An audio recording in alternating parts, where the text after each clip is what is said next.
Blog Talk Radio. Hey, hello, good morning, good afternoon, and good evening. My name is Geoffrey Semaganda, and welcome to the Action Wealth Show. Now, you know this show is all about wealth creation strategies. We talk about the fundamentals of creating wealth, and we know we cover the three major fundamentals on how to do that. And just to recap, we usually talk about the first thing, which is really working on yourself, because we know you can become anything you want to become, and the only person really going to stop you is yourself. So we believe in working yourself because we know we're the enemies of our own selves, basically in terms of when it comes to success.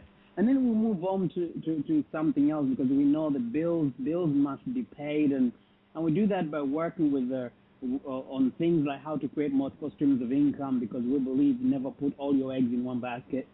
And then obviously we don't stop there, because we know, there's so many people who are rich yesterday and they're poor today because they learn to make money, but they don't learn how to protect and everything they've worked for. So we're going to work on how to make the money work for us, how to keep more of your money, because it's not about how much money you make, it's about how much money you keep.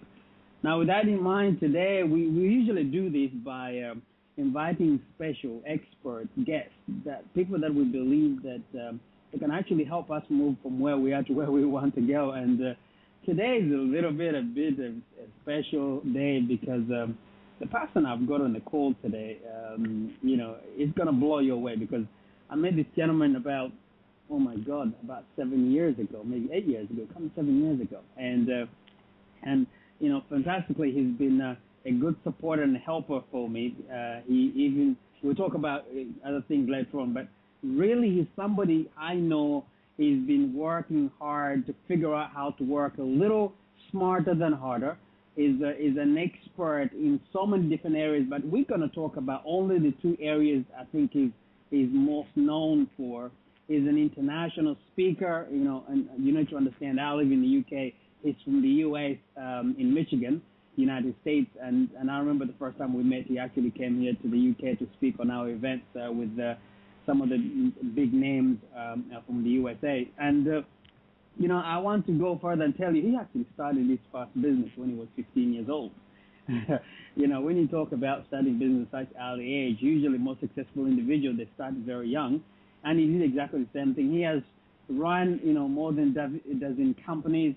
He's from those early days. I was looking at his figures, and his figures actually scare me a little bit, because he's done over $1 billion in sales in volumes in real estate. Now, that is some phenomenal numbers. Not many people can basically be in a position to say that.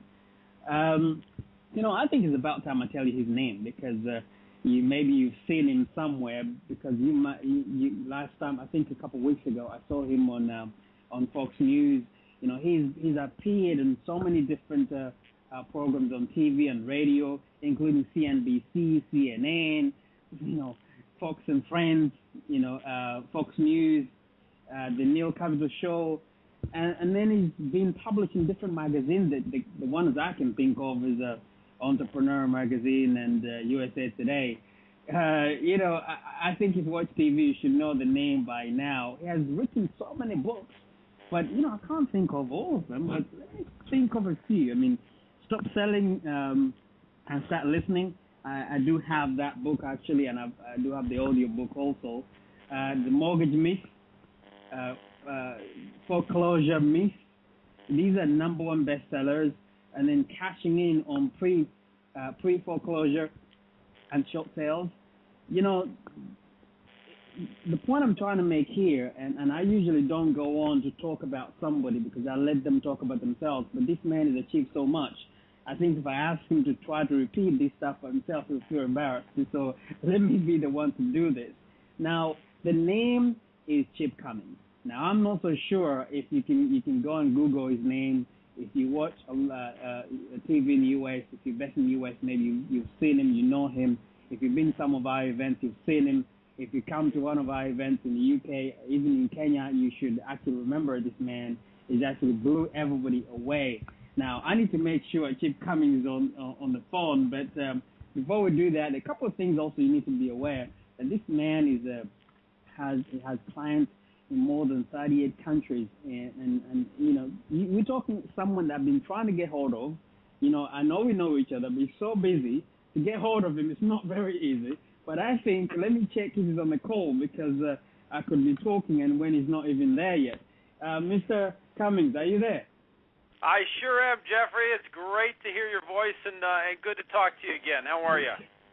Chief, it was wonderful. First of all, let me thank you for everything you did, and you did assist me, but most importantly, for you to travel all the way to come to our big event in Nairobi, Kenya, if you remember. How long ago was that? Do you remember? Wow, that goes back several years, I know. You and I have known each other, like you said, for, 7, 8, 9 years now, and the time sort of flies. But it's always a good time, and I love speaking to your groups. You always have such an energetic and powerfully motivated group of people that really want to succeed, and that's the type of group of people that I love to be in front of and love to work with. Now, when you agreed to have an interview with you, I was thinking, what's the best way to do this? Because you cover a lot of subjects, and I'm trying to figure out what's the best way to do this. And I think I'm glad. I think maybe I don't know if you agreed or didn't agree, but I was thinking of, because there's so much we can't cover everything in one interview. So if you don't mind, we might need to do quite a few, because we need to cover a lot of stuff. And my listeners will be more than happy to listen to as many interviews from you, because we can cover on so many different things. But I think the major two I want to make now, let's get a feel of it, is real estate, because this is I can't think of anyone successful, financially successful, who really are not investing in real estate. Would you agree? Oh yeah, I would definitely agree, and it's probably, and it doesn't matter where you are in the world.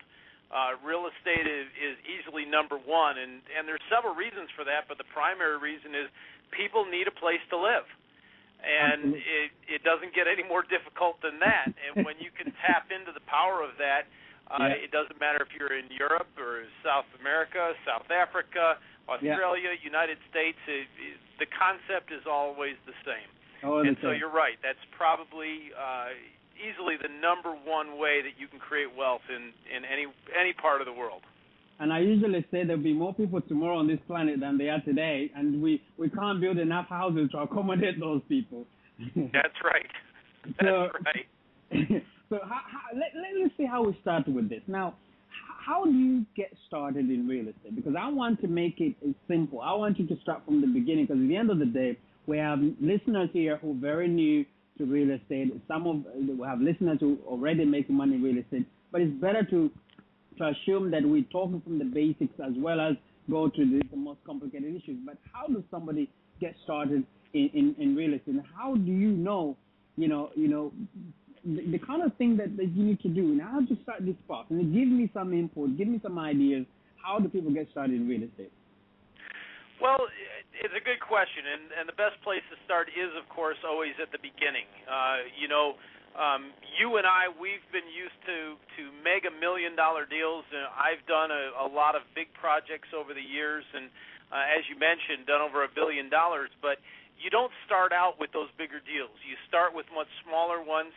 And, I love the fact that we're going to be able to break this out over several interviews, because that you and I could sit here and talk for 12 hours straight and only scratch the surface. But when it comes to starting, what I usually recommend to people, and I love the way you open the show, is they really got to start with themselves. They do have to believe that they can do it. There's so many people out there that doubt whether or not they can. I have a great saying that I love that says, if you think you can or you think you can't, you're right. Yeah. And so the first thing is getting that mindset and saying, okay, yes, I can get real estate even if I have no money, even if I have of limited means, no matter where you are in the world now with the Internet and people being connected globally. I can invest in countries and cities and areas that I've never even traveled to before. And it really is amazing when you can do something like that.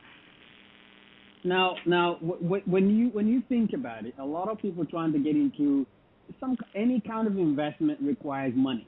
Okay. Now, there's an element of believing that anybody can get into real estate. Is that really true? Can anyone be able to get involved in real estate without no money? Well, you can, and that's what's so fun about it because, and I do this with students all the time. As you know, I speak all over the world and at different events and work with students and teach them these concepts that I've developed over the years where you don't need any money. And even if you do need a little money, here's the secret, Geoffrey, and you know this, it doesn't have to be your money. That is true. And it doesn't even have to be the banks or financial institutions' money. You know, let's take a simple scenario. Yeah, let's say, Geoffrey, that you're living in a house right now in London, and you have to move or you have to sell that thing, and for whatever personal reasons, you have to get out of there.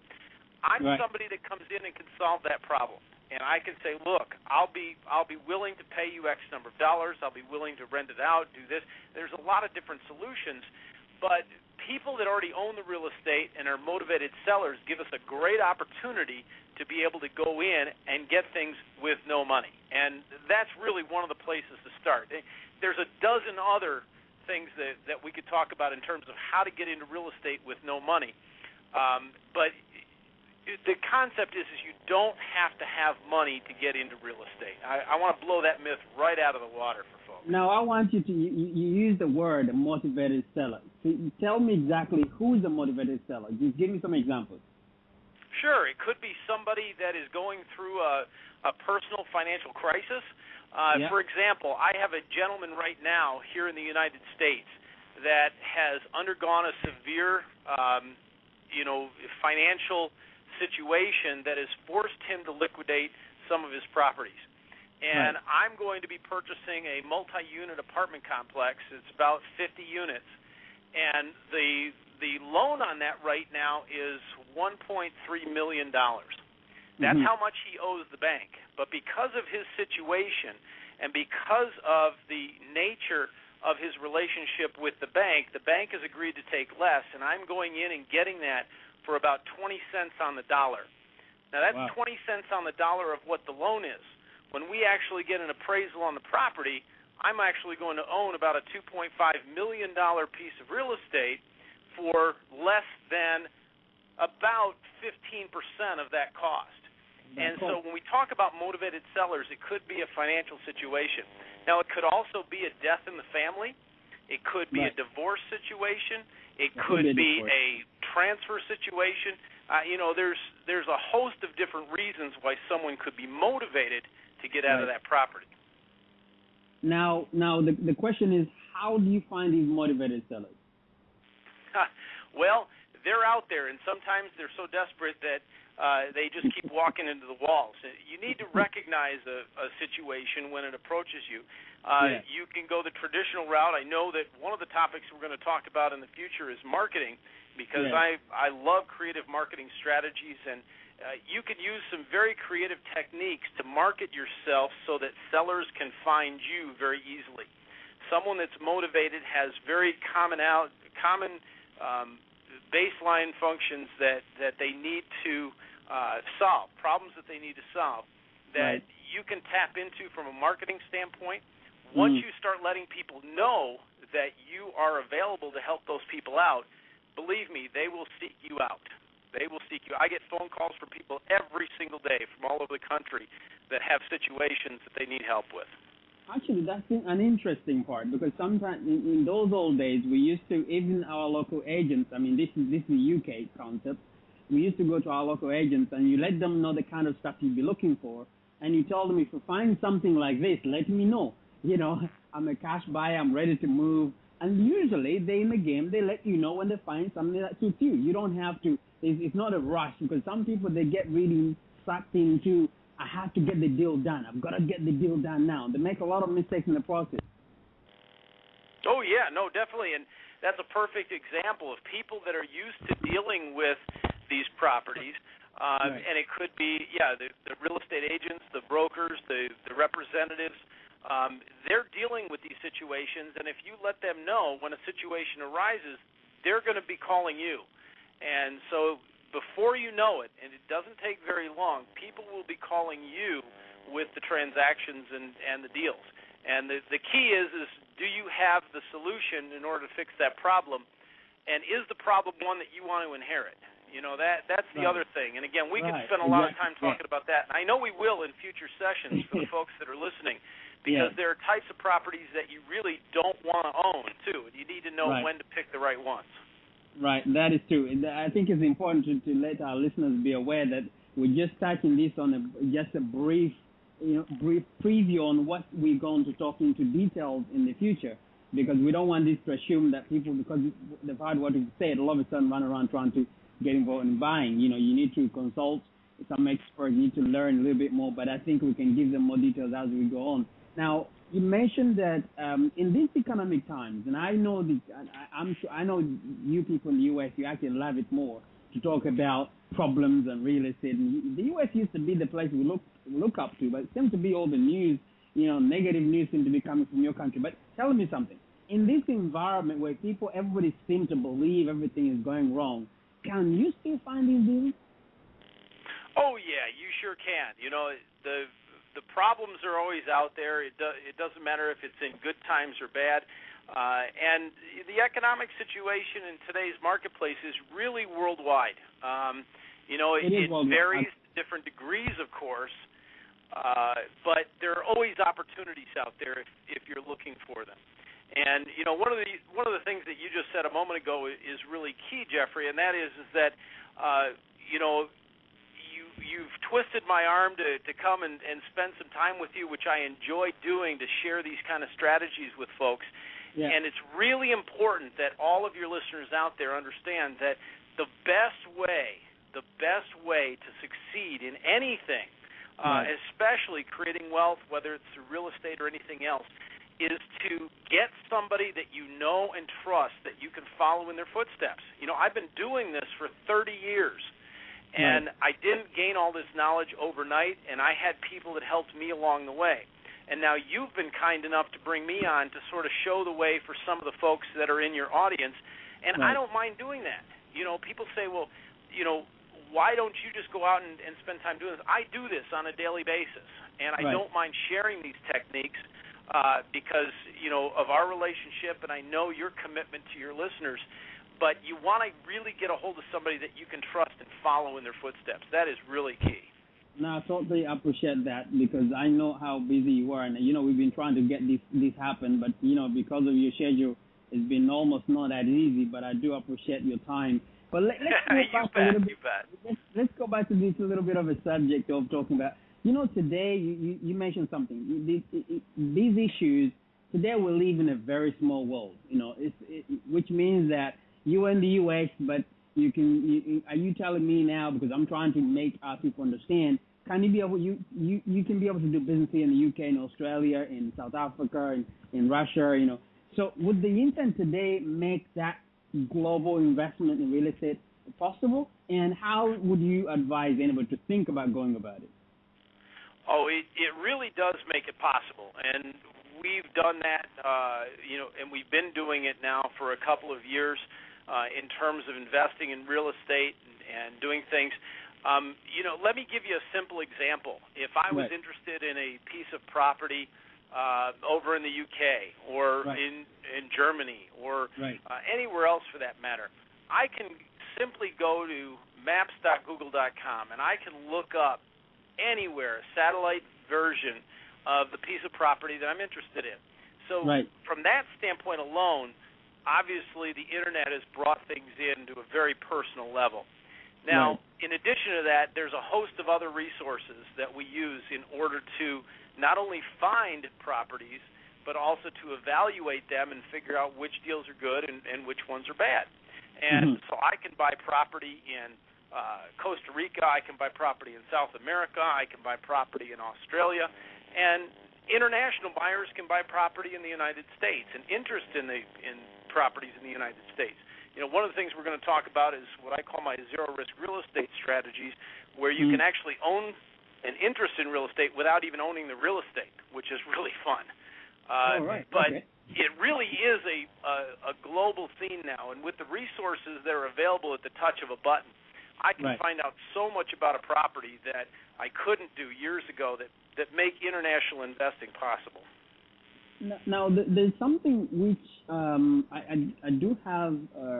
Some of my listeners, people basically go to a seminar, they hear that you need to get involved in real estate, and the next thing you hear, they come to you and they say, I bought this one, I made a mistake here, I made a mistake there.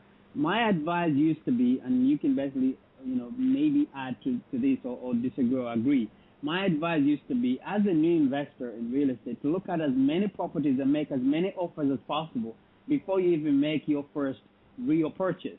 So you get familiar yourself with so many different types of deals and types of properties, type of different areas and locations, and how you make these proposals. And then as time goes on, you become even better at what you do before you come out of a conference like this or a discussion like this and go straight pick up your newspapers and you go to an agent and start buying property. What would you suggest to excited or motivated investors who just basically go on leave now, run out there and trying to start buying real estate? Well, you're very right in the fact that you need to get out there and do it. But there's a lot of people out there, and I'm sure this applies to many of your listeners, Geoffrey, that a lot of people have a condition known as analysis paralysis. They sit and evaluate deals all day long, and they never, ever make an offer on a property or anything like that. And then the property will go to somebody else. Now, on the flip side, while I do agree that you have to be proactive, you have to get out there, you have to really understand your marketplace, make offers, and deal with people, you also don't want to make the wrong type of offer because you can get yourself into a situation that becomes uncomfortable financially, emotionally, for you, your family, your business, whatever it might be.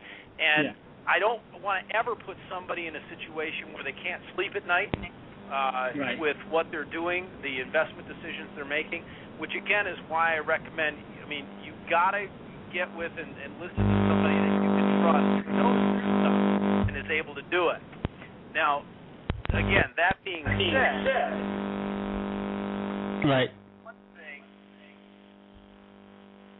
the one thing that people need to also understand is that any type of legal transaction, they need to have some advice from someone locally that they can trust. As much as I talk about different strategies and things, I don't know the laws in the UK like you do. I don't know some of the laws in different countries. And they can be interpreted in certain ways, so you have to be careful and make sure that you're still complying with all of the local and federal, in your country, jurisdictional laws that apply to real estate. Yes, you're absolutely right. We always basically recommend that as you pick knowledge, you try to consult some experts but be careful. Sometimes when you go to experts, sometimes they confuse you. But you need to get at least the knowledge to make sure you're doing the right thing. You don't want to get yourself into trouble. And also, you're right. You don't want to make an investment. You're going to keep you out. Fail from sleeping. But unfortunately, that's what I usually do. Investments keep me awake, but I just make them anyway. But I won't recommend it. That's for sure. Now let's talk about what type of what are the best real estate investment deals you can think of?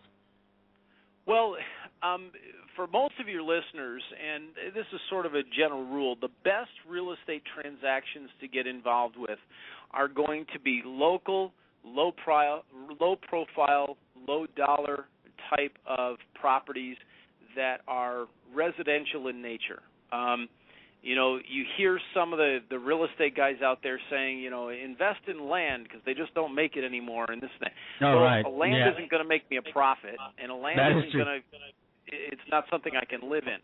A residential property is something that someone will always need to live in, either yourself or again, a tenant or someone that you know in your family, etc., and can create income for you. And that's what I'm interested in doing. Now, that being said, that doesn't mean that there aren't other great types of investments out there. Do I make a lot of money in land? Yeah, but I'm buying a piece of property for $100 and selling it for, $30,000. I can afford to do that. Many people can't afford to do that, but it creates a cash flow for me for the next, 10 years that nobody can take away and nobody can touch. you may not want to start out with those kind of deals, and I'll certainly share with your listeners how to do those. But start with the residential transactions, the smaller nature type things that they're going to be comfortable with is a really good place to start. Now, do you also agree? I used to say that real estate, you make money the day you buy. What's your take on that? Well, you do. You make your profit the day you buy it. You just don't see that profit until you sell it. Yeah, totally true. Right. Absolutely. Yes. Oh, yeah. Most people that are not familiar with the real estate world say, well, I really don't make a profit until I sell it. No. The way you make your money is when you buy it. And you never want to buy a piece of property on a retail basis, meaning that you're paying full dollar, or that you get emotionally involved with. As soon as you let emotion into the decision, you lose all types of objectivity and negotiating power in which to be able to get that property for a decent price to return a good investment return for you. So you need to throw emotion out the window, and you're right. You make the money when you actually sell it, but you earn the money the day you buy it. The day you buy it. So really what you're saying is it makes it a little bit easier for people to make that decision, because if you're not making money from day one, why buy in the first place? Because a lot of people are in trouble purely because they did not use that principle. So straight away when we had a few bit of a challenge, property, some value goes down a little bit, they're already negative equity straight away because they didn't have an equity even in the first place. So I think that well put as far as that is concerned. But let's talk about the worst deals. What are the worst deals you can make, or the worst investment deals you can make? Yeah.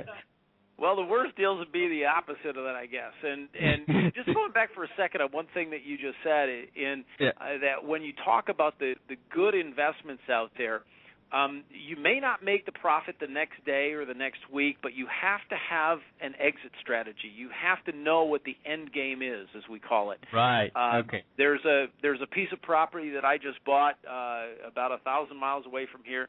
Had never seen it before, but I knew enough about it, was able to do some research and get it at a very ridiculously low price. Right. But I had an exit strategy right away. I knew that it was going to take 4 or 5 months to be able to turn this property, and I was going to have to invest some additional funds, but I had a plan to get out of it.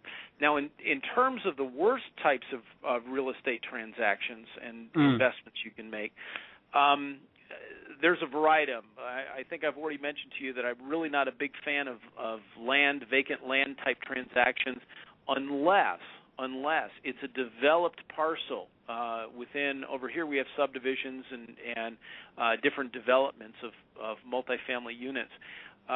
If you have an end game in mind for that parcel, then that's one thing. But typically land investments in and of themselves are not very good investments. The other types of things that I generally recommend people stay away from are things that involve very complicated commercial type transactions unless you know what those are.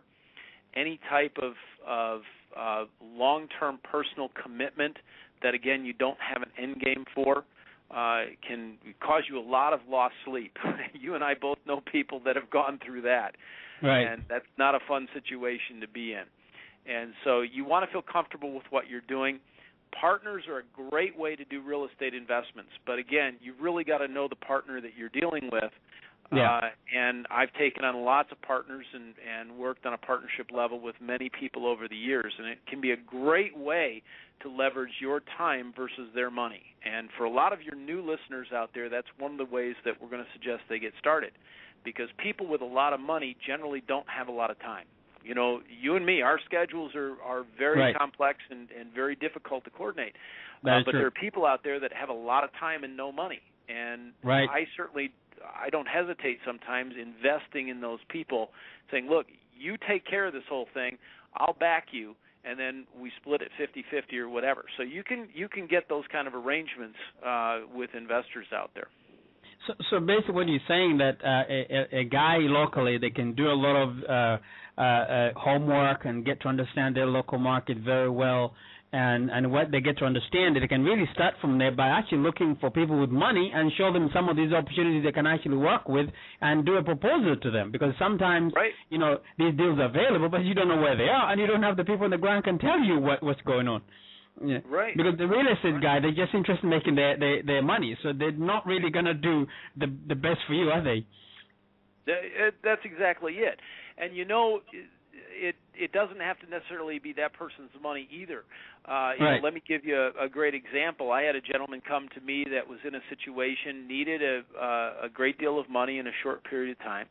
Right. And, you know, if you have a good enough deal and you need to get, let's say, $10 million within the next 3 days, I know how to do that, you know, for the right types of transactions.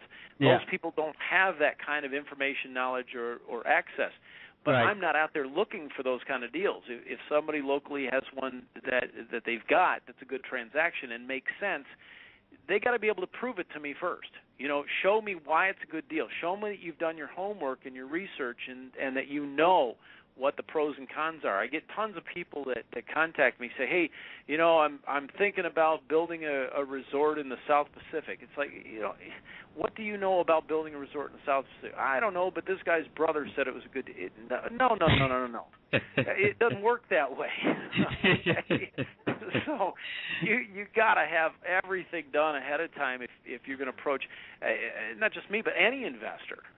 Any investor, kind of transactions. But that's usually people do, isn't it? They get information from their cousin, their friends, or say somebody is doing it. It's actually happening. You have a large listening base from let's say some part of the Middle East and Africa, for instance. Yeah. And really the where the information come from is say, oh, I see a lot of people doing properties, then I should do properties. You know, they can't really tell you exactly the reason why. They say, well, I see other people doing it. Let me just do the same thing. And they don't know what they're doing, so that makes it even worse. Exactly. I mean, but that's really kind of a. But let's just try, because at the end of the day, it's a big subject, and if you don't mind, I want us to come back on this and talk about, let's say, you know, strategies how to get started with no money down in real estate, stuff like that. I think we'll come back to that and maybe break it down, have a few different sessions we can talk about, but. Just before we move on to how you can market this, you know, one of the things that I always wanted to know, if somebody just listened to this interview and maybe they missed the follow-up interviews or talks, question here, you basically agree that today is still the right time to invest in real estate because what you've just said earlier, you know, that people need a place to sleep. And then the population getting bigger and bigger every single day, and we never build enough houses to keep up with how many babies are going to be created today, for instance, as an example. Yeah. No, there's no question. You're right about that, Geoffrey. And, you know, because I get people that tell me all the time, well, you know, the real estate market's falling apart. And I tell them, well, everything moves in cycles. And just because real estate values have gone down, I'll use the United States as an example because I'm so familiar with this market, of course. Right. You know, real estate values have been depressed in the United States. They've come down a bit. Yeah, so what? They will eventually go back up. But the point here is that it doesn't mean that real estate transactions stopped. It just means that they were negotiated at different rates and terms. You know, credit is much more difficult to get through both the United States banks and international banks now. It doesn't mean it's not available, and it doesn't mean that financing is not available in other places and in under other conditions and terms. So you just need to change your mindset a little bit and saying, okay, I'm not going to accept the fact that it can't be done. I know it can be done. I just have to figure out the best way to do it in today's circumstances. So it's always available. No, I don't care what. If it's a good market, bad market, you know, that's one of the books that I wrote. It talks about how to create wealth even in a down market. And using that concept and saying, okay, in looking at what the current situation is, all right, we do it a little differently today than we did 5 years ago. We'll do it different today than we will 5 years from now. But it still can be done. That's the bottom line. Now, one of your books, I think when you were here, I think it must have been 2004, 2005. You left me with that book, Stop Selling and Start Listening. Wonderful book, and I even have the audio which I used to listen to in my car. And in there, you talk about strategies on marketing. Why don't you jump in there and get a bit of some information there? Now, the marketing strategies. How to create, virtual cash flow. Let's step into that arena and see how far we can go with that. I know we don't have much time and we don't want to spend too much time doing this, but let's touch on that. Now, everything starts with marketing. Would you agree? Oh, there's no question. And, now, it doesn't matter what product or service it is. Break it down for us. Break it down for us. What are the key components of successful marketing? Well, it's actually pretty simple. There's 4 cornerstones of successful marketing. As I talked about in the book. As you've followed me over the years, and as I've talked to thousands and thousands of people around the world. And again, it doesn't matter what the product or service is. And in this case, we're talking about real estate. But when it comes to marketing, whether or not it's cars, books, hot dog, I don't care what it is. Yeah, you're right. Everything starts with marketing because nobody can make a decision and buy something unless they know about it. They know about it, and how do we get them to know about it? Well, the first thing that you need to do is make sure that you fully understand what product or item that you have. If I have a single-family home that is in South America, I got to fully understand what it is that I have to market first and what the advantages and disadvantages of that is compared to other similar types of properties or products or services in the market itself. Right. Then the second cornerstone really is what we call traffic generation. And traffic generation just means how am I going to attract people to me to take a look at what it is that I've got. And again, we could spend hours on just this one topic alone, as right. you know. But the concept is that I don't necessarily want 1 million people calling me or emailing me or contacting me about this piece of property that I have in South America or whatever it is. Yeah. I only want the right people. And if that's 50 people, great. Those are the only 50 that I want. So traffic generation is not just simply numbers, but it's also the quality within those numbers that you generate of what we call targeted prospects. And your job in marketing is to move a prospect through a chain of events so that they ultimately become a customer. And there is a formula to that. It doesn't matter where you are on the planet. The formula holds true and works the same. So that's the second cornerstone. Okay. Now you have a product. You understand what that product is. You know the good and bad, and know what your selling points are. You find your target market. You target to the right people. Now the question is, how do you keep it going? Because if you're talking about real estate, well, we need to be doing a lot of deals. Now we need to keep this on going. How do you keep that going? Well, again, once you have a plan in place, and that's the first thing we talk about when, again, in that first cornerstone, once we've generated the traffic, then we have to convert those people from prospects into buyers. And so traffic conversion being the third one really gets to the heart of what you're talking about. How do we convert people on a regular basis to create a stream of income that is going to be ongoing? Well, I'll use a transaction that actually I'm going to be doing with a customer later today, where I bought a piece of property. It cost me a few $1,000s US to do that, but there was somebody already living in the property. I turned around and sold that to that person for zero money down, and am making about 6 times on my money over the next 5 years.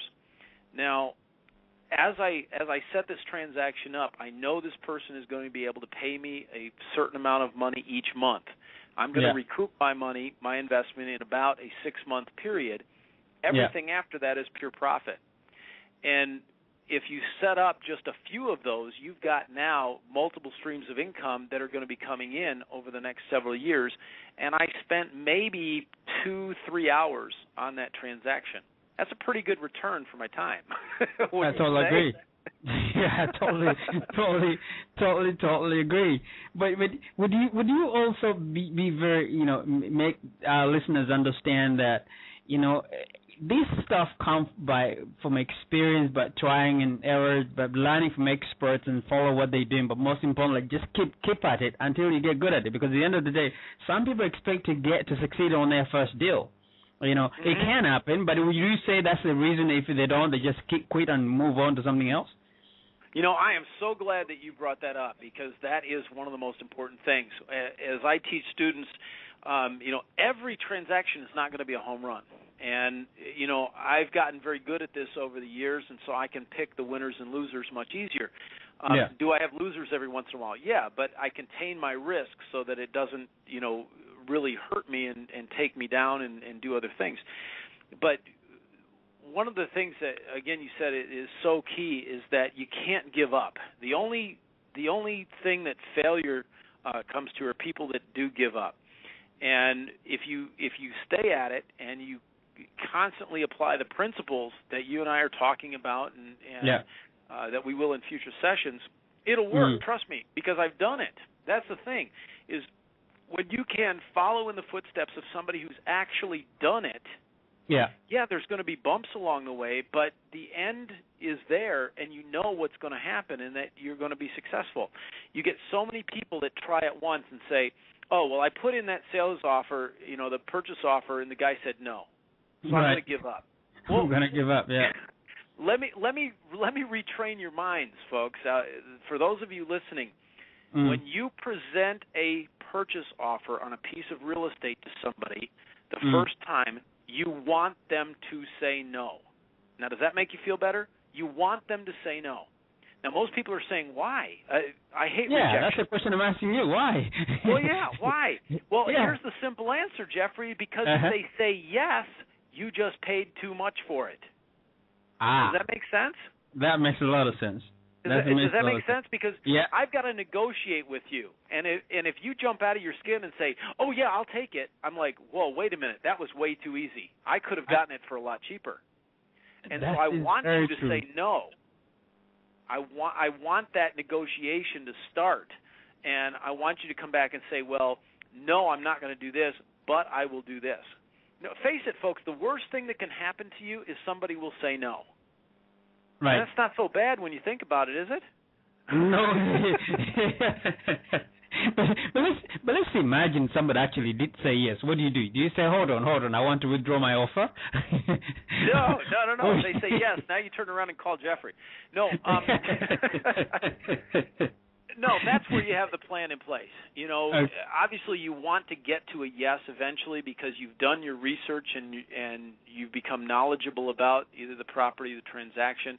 And in the marketing that you do, as people come to you, you'll be able to filter through those people and find the serious ones much faster. I mean, that's part of the marketing plan, the campaign approach that we have. And so as I market to people out there, I know which ones are serious, and then I go back. I want them to say no because I want to negotiate a little bit. I want to find out where their true pain points are. I want to find out how much stress they're really under. And it's not that I'm being mean, and I'm certainly not going to take advantage of somebody. They are always free to walk away from a transaction. I will never force somebody into a transaction, and I would never want any of your listeners to do that. So I'm not taking advantage of somebody whatsoever. I'm helping them out, and that's another tough hurdle that people have to get over, Geoffrey. As you know, as you find some of these new people, they're like, well, this guy said he would sell it to me, but I really feel like I'm taking advantage of him. Well, no, you're not. If he said yes and he agreed to it voluntarily, that's his solution. You're helping him out. That's his solution. Absolutely. I mean, that's his solution. I have had people send me thank you letters after transactions saying, thank God you were there and you were able to help me out because there was no other way I was going to be able to do this. And because of my being able to do that, do I make a profit on this? You bet I do. And all of your listeners can do that. We don't do this as a nonprofit agency. Okay. I think that's another thing where I get confused with people. They say they want to make money, but then they start apologizing when they do. There's nothing worse that when you really you stuck. There was a time when I wanted to get rid of some properties and I couldn't find anyone to come and bail me out. So I had basically to make a hard decision. So I know how it feels when you want a solution, you can't find anyone to give it to you. It's people need to understand you're saving people's lives when we come up with solutions, especially sophisticated investors who can come up with different solutions. The people who just know one thing, go and buy, get a mortgage. They don't know any other way of helping you get out of your mess. Sometimes, waiting for the mortgage to come through takes so long. You need a sophisticated investor to help you overcome the issue, especially when the bank wants to take your house, which you call foreclosure in your part of the world. No question. And getting back to when it comes to marketing, that type of solution, right? There's two sides to the coin. There's marketing that I can help people out, and it doesn't take a lot of marketing because, as I mentioned, early in the show, the people will seek you out once they know that you can provide a solution. Yeah. You don't have to spend a lot of time in that area of marketing. On the flip side, the marketing says, like you just mentioned, properties that you need to get rid of, properties that you need to dispose of, properties that you need a solution for, and marketing your solution. There's a lot of creative ways, both online and offline, to do that now, where you can sell properties. I just solved a problem for somebody. I bought a piece of land, a couple of acres, and are you sitting down, Geoffrey? I know this is going to kill you, but I bought it for $1. $1. That's it. Oh, no. $1. How does that work? Now, here's the catch. There were back taxes of a couple $100. So I've got about $400, maybe $500 into this piece of land. Not a lot of money, okay? Right. The only reason that this guy contacted me is because of my location. The piece of property was in Michigan. Now, Michigan is a large area. For those of you that aren't familiar with the United States, it's a large area. I've never been to this area before, but just because they knew I was here, they contacted me and said, hey, I got to get rid of this. And I said, well, you know what? Here's the deal. I'll do it for $1. He said, okay, that's fine. He needed to get rid of it because he was out of the country. Right. Now, I didn't take advantage of him or anything like that. I can now take this property, and from a marketing standpoint, I can turn around and sell it to somebody by saying, hey, look, here's a piece of land that you can build your own home on, and it won't cost you anything down. Just simply pay me a couple $100 each month for the next couple of years. When they do build something on it, they're going to have to pay me off anyway. But you can't even calculate the return on that investment.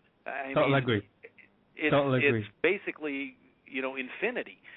So when it comes to marketing, I've just developed ways that I can do it better than other people.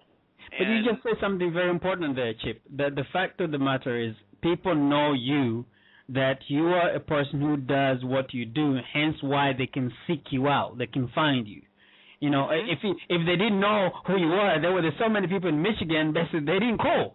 So it's really this marketing issue is quite key, that if you're in the game of doing business in any business, people need to know exactly who you are and what you do and what kind of deals can you do and what kind of solution can you come up with. Then they seek you out. That's true, but the nice thing about that, Geoffrey, is that's the easy part. So for your listeners out there, that's not going to be the big hurdle. On the other side of the coin, the marketing on the outside, people don't know who I am necessarily, and I don't advertise that. If I'm marketing a piece of property or something, I don't say that, hey, I'm Chip Cummings and you have to buy it because it's me. That has nothing to do with it. They're looking for something to solve a problem for them on that side. If they need a vacation home in Florida, then great. They're looking for that. They're not looking for me. They're looking for that property. And I just mentioned that because I just picked one up blind. I bought a piece of property. I don't remember what the total was, but I doubled my money in less than a week. And it was down in Florida somewhere, just because I know this time of year people are going down to Florida to look for retirement places that they can purchase. And it's the outbound marketing, that's the trick that most people fail at, and I don't want that to be the case for your listeners. It's not very difficult to do.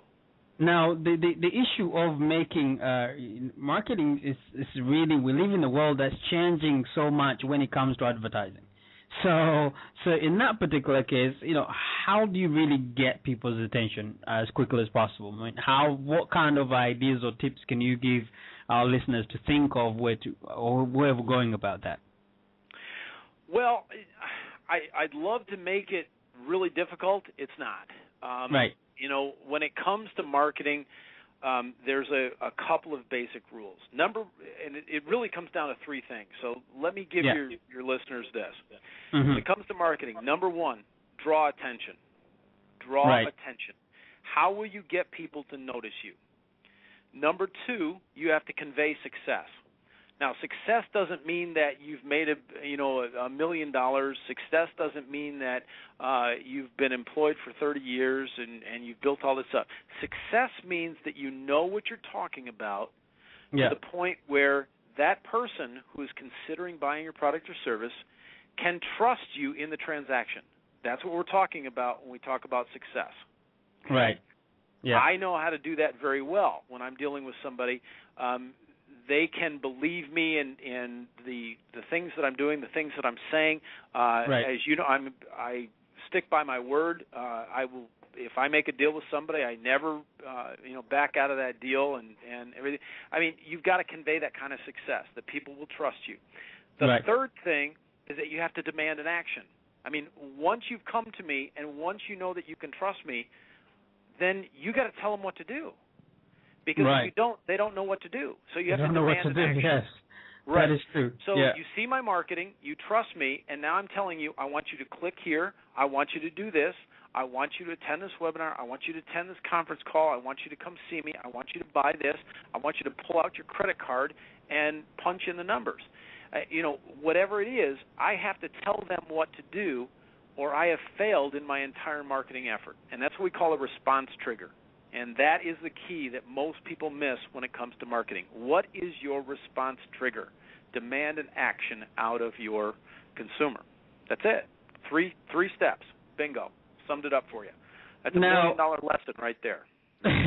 Now, one of the things that we people, especially people get into a new venture or a new industry, or even those already in the business. I mean, there's so many maybe techniques and ideas, but can you think of some examples you can basically give me that people can use to launch a successful marketing campaign with no money down? Or maybe little money. I mean, no money or little money, because I don't believe you can do anything without money, but at least with the modest budget. Well, yeah, and the other thing you got to also understand is that time is also money. So while it may not take much money, it could take some of your time to do it. And a perfect example of that is Craigslist. Craigslist, as you know, is a worldwide site where you can go and buy and sell anything. And I just use that one because we talk about the fact that it's free. We've developed a lot of methods on Craigslist that do extremely well. I mean, we can generate leads, we can sell things left and right, and we have ways that we can just do that anywhere in the world. It's great. It takes time, though. And the time commitment you put in is worth something. So while it's a free site, that's one way that you can do it very quickly. And you can find people that have situations. We were talking about motivated sellers earlier in marketing. You can certainly find them on Craigslist anywhere in the world. So, I mean, that would be one example. eBay, another great example of people trying to get rid of and solve problems. There's a lot of real estate transactions, thousands that happen every single day. And real estate's a big part of that. I have bought and sold property on eBay.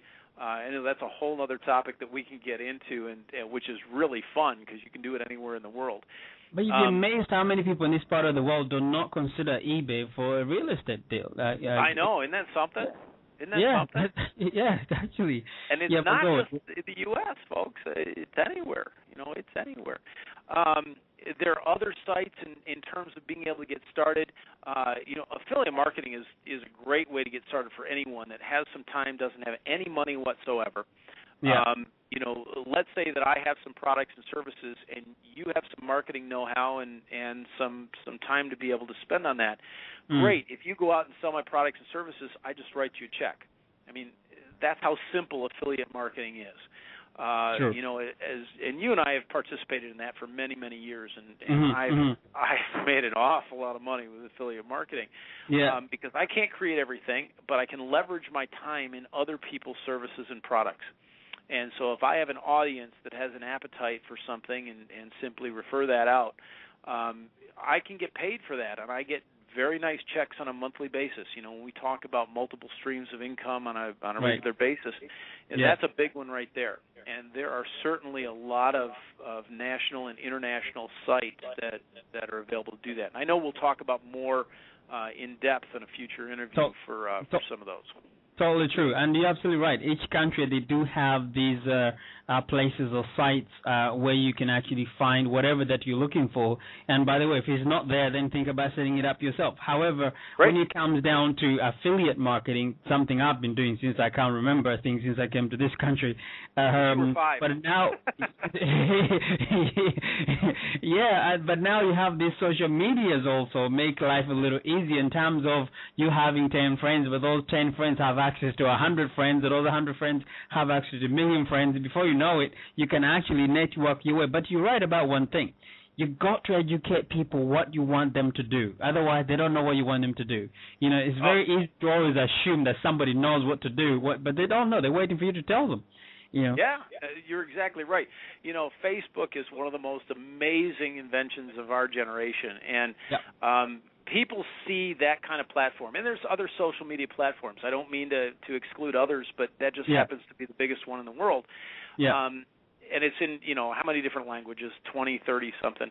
But the point here is that people think it's only for social media, social networking. You know, it's it's a place for my friends, place for my family. Oh, no, people. We have customers that and a whole program. Again, we could spend hours on this, but a whole program of how to generate income using Facebook, and it gets into the millions, people. Millions.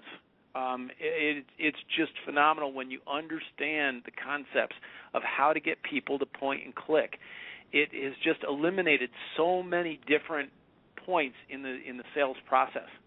And the way to communicate. I mean, this takes everything and rolls it into a ball. Affiliate marketing, the internet, everything that you like about sales, marketing, and networking. It rolls it into one ball. And you're right. You connect with 10 friends who connect with 10 others who connect with 10 others. Before you know it, you've got 100,000 people looking at something. And if you place that correctly and you position it correctly, you can make money from that. And do not discount that, folks. I'm telling you. Totally true. And most of it is free. Exactly. Which is the interesting part. Most of it is free, but people just say, I meet people and they say, I don't want people to know me on Facebook, and they're actually selling stuff. And I met a lady a couple of days ago, and she said, no, I'm actually deleting people from my friends list. And I'm thinking, but you sell insurance. She said, yeah.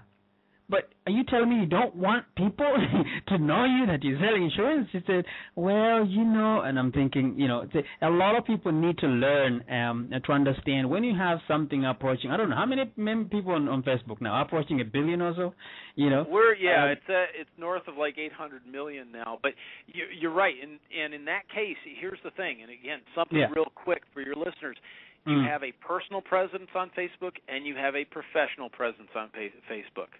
Right. It's two separate things, and you've got to approach it that way. And we do. We have a 2-hour program that just focuses on that, which I know that you wanted us to get into it at some point. Yeah, that would be a good idea. Just to touch a little bit about it. Yes. You bet. But I know you're running short on time, so I don't want to take up all of it. We can basically see that, because what we need to do, because you cannot believe 1 hour is already gone, and I feel that I was actually speeding up to try to make sure we don't spend too much time, but an hour is already gone. But Chip, listen to this. We need to think of some of the topics that we need to make sure we cover. Now, we know creating wealth through real estate with no money down. That's one of the major topics that we need really to get into in more detail. And I'm hoping the listeners can actually tune into this one, because, you know, how long can we spend talking about that? Because we can have a few mini-series, half an hour, 1 hour, or what kind of time are we looking at? Oh, yeah, we can certainly spend a couple hours on that to give them the real nitty-gritty details of how to do it right. You know, And you know me, I like to concentrate and focus on good quality content. I want to make sure that they have good, usable stuff that they know is going to work. And so to do it right, yeah, we're going to need a couple hours on that one alone. And then obviously, are we going to cover in there zero risk real estate leveraging without ownership? Would that be a separate kind of a program, or are you going to bump it together? Yeah, that's sort of a separate program, because for some of the more advanced folks out there, or people that want to do, some international investing, being able to use that kind of leverage without actually owning the property is key. And so really a separate topic that we can get into for some of the folks that want some more advanced material. I think that topic would be great. And one of your subjects that I do like, marketing secrets for the rich and the wealthy, that I'm looking forward to that. I think we definitely did an hour at least minimum on that one. And then my favorite, using the internet to create multiple streams of income. That's my favorite. So really, we have like four programs here. How are we going to do this, Chip? We don't have much time left. Tell our listeners how we're going to be able to do this, and so that they can tune in and make sure we have a series of this, and we give them a little bit more real content. Well, what we'll do is we'll set up some specific sessions and have some materials that they can get and download and have in front of them and be able to utilize. And then I'll let you spearhead how we're going to actually, get it to them. But I think the content's important. We'll put something together, allow your listeners to participate in a very friendly, convenient, and comfortable atmosphere where they can learn this stuff at their own pace, not feel like they were rushed, and give it to them, with everything. I don't want to leave them hanging. I want to make sure that we cover everything completely for them and give them some follow-up. So I think we can do that, and we'll put that together here in the near future for them. Well, first of all, we don't have that much time left. Thank you so much for the time you've given me and given us, because at the end of the day, I know how busy you were, but most importantly, to agree for the series of this, because I think that was the most, that was the coup for me. So in order to make sure we give our people as much information as we can, we'll be in touch to work out what the next session is supposed to be. But Chip, you've been phenomenal, and hopefully say hi to your family, and we'll be in touch very soon to set up another call. Thanks very much. You bet. No, thank you, Geoffrey. It's great to talk to you again. I look forward to the next time that we can be together and not only talking to some of your listeners out there, but maybe get a live event where we can actually come and visit with them and share some strategies face to face, because I know that's always more powerful. But I love working with you. You're doing some great work out there, and just thanks for reaching out. It was great to talk to you again. Well, remember, we have 3 places you need to pass. I mean, obviously, you've been to the UK, you're coming again, and obviously we need to stop in the UAE, which is Dubai, and obviously Africa. That's my focus right now, to take some of these ideas and strategies over there and see what we can do. So thanks for your time, and I'll be in touch. Let's talk to you soon. You bet. Thanks. Okay. Bye-bye.